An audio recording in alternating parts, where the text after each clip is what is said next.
Ramon, tell me something. A number of persons watching might not know exactly what a first aider does or who is a response officer. Give us a brief, outline of what you do on a daily basis. Well, it's a broad topic. But basically, I monitor a fire truck and I drive a fire truck. I monitor an ambulance and I drive an ambulance. And as a first aider, you are a licensed medic. So therefore, you are not able just to drive an ambulance or monitor an ambulance, but you are also a medic. So therefore, if there is an emergency, you are able to aid that person. So that's why it is called a first aider. The topic of an emergency response officer goes to a broader level. For instance, fire. Not just that you're able to drive a fire truck or man a fire truck, you're also a certified fireman. But that's about it on a nutshell. That wraps it up. Okay, thank you very much.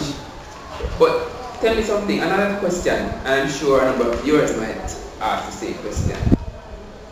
Do you have to be trained to be a first aider? I mean, most persons think that, if you're not a doctor, a nurse, or a health professional, you can't administer first aid. Well, that's true. You have to be trained. Knowledge is power. For instance, there are many different organizations, institutions that train you to become a first aider. One of the most recognized one is the American Heart Association. As you know from the name, it's from America, but they issue studies in Jamaica.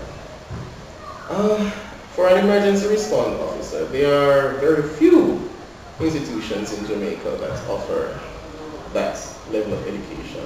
For instance, the Maritime Training Institute of Jamaica, of the Caribbean, which basically teach you to become an industrial firefighter. So not just to a small scale, but to a much larger scale, as in complex, as big as hotels. You're able to monitor and aid people in that situation. Okay, thank you very much. Well, we have gone into topics that we have scheduled, and I'm sure your interest have been piqued. Now we have the issue of fainting and poisoning. I'll firstly go into the issue of fainting, because a number of persons on a daily basis, faint, and persons surrounding them might just not know what to do. But what are some of the causes of fainting though? Well, on the topic of fainting, it's a very broad topic. But however, one of the most common ones that we see on an everyday basis, even on the news, is caused by heat, severe heat. They're normally classified as heat stroke, which normally just happens when a person's body overheats. That just like a car, right? The body overheats, so you pass out. That's the main cause that we see on everyday basis of fainting.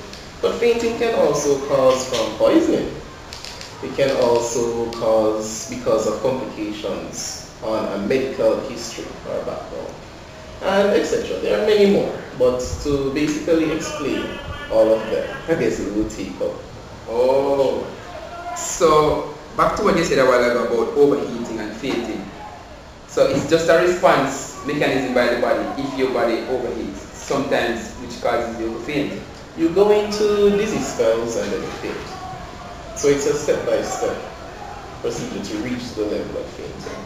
Oh, you realize that you're sweating profusely, then you get cold, your body gets cold although you're sweating on your back. You will have dizzy spells, or some people call it fainting spells, and then you faint.